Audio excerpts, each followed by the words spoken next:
சர்ப தோஷம் சொல்கிறது வந்து யோகமாக தான் நம்ம எடுத்துக்கலாம். இன்னும் ஒன்று, அது வந்து கொஞ்சம் ஆரம்பத்தில் 35 வயசு வரைக்கும் உங்களுக்கு முதல்ல ரொம்ப ரொம்ப கஷ்டத்தை தான் கொடுக்கும். அதை நீங்கள் தாண்டி வந்துட்டீங்கன்னா 35 வயசுக்கு மேலே அதாவது அசுப வெற்றின்னு சொல்லுவாங்களா, அந்த மாதிரி வெற்றியை கொடுக்கும்.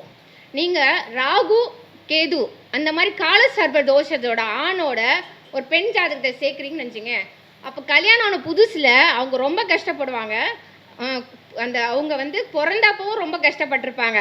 இன்னொன்னா சாப்பாட்டுக்கே ரொம்ப கஷ்டப்பட்டிருப்பாங்க. உண்மையை சொல்லப்போனால் நிறைய நீங்கள் யாராவது விசாரிச்சு தான் பாருங்கள், இல்லை ஜாதகத்தை பார்த்து கேளுங்க உங்கள் கஸ்டமர்கிட்ட.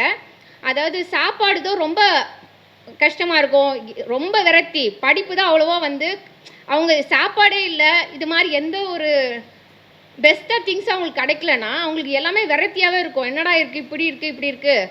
அந்த மன தைரியம் எப்படியாச்சும் லைஃப்பில் வந்து முன்னுக்கு வரணும் அப்படி அவங்க நினச்சி அவங்க வந்து எதை பண்ணால் முன்னுக்கு வரலாம், எதை செய்யலாம் ஓயாமல் யோசிச்சுட்டே இருப்பாங்க. அப்படி செஞ்சு அவங்க வந்து 35 இயர்ஸ் மேலே அசுப வெற்றி. அதாவது இந்த காலசர்ப தோஷம் இருக்கவங்களுக்கு பணம் வந்து என்ன சொல்கிறது, சம்பாரித்து வரும்னு நான் சொல்லலை, அதிகப்படியான பணம் எப்படின்னா வரும்.